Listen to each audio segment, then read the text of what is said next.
happening, the IEBC was holding a consultative forum with the observers, and it says it has streamlined the results transmission path with various levels of verification from the polling station to the National Tallying Center to ensure results announced are accurate. These procedures for transmission of results have also been gazetted along with the names of the 290 constituency returning officers and their deputies. The IEBC will also provide GPS coordinates of all the polling stations to all candidates to ensure there are no ungazetted polling stations transmitting results. The Commission has also dropped some 200 presiding and returning officers from overseeing the fresh election, most of whom were in areas where anomalies had been pointed out in the August election.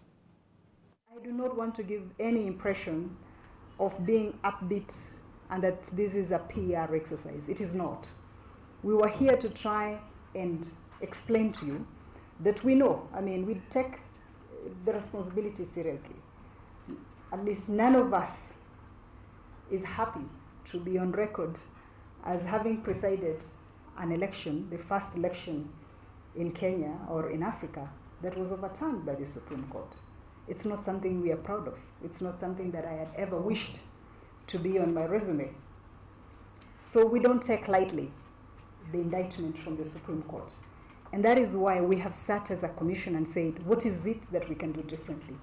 So the 10 things that we are trying to do differently were not as a result of just trying to be upbeat. They were as a result of thinking through seriously the indictment of the Supreme Court, the highest court in this country, and figuring out what is it that we can do to make a difference.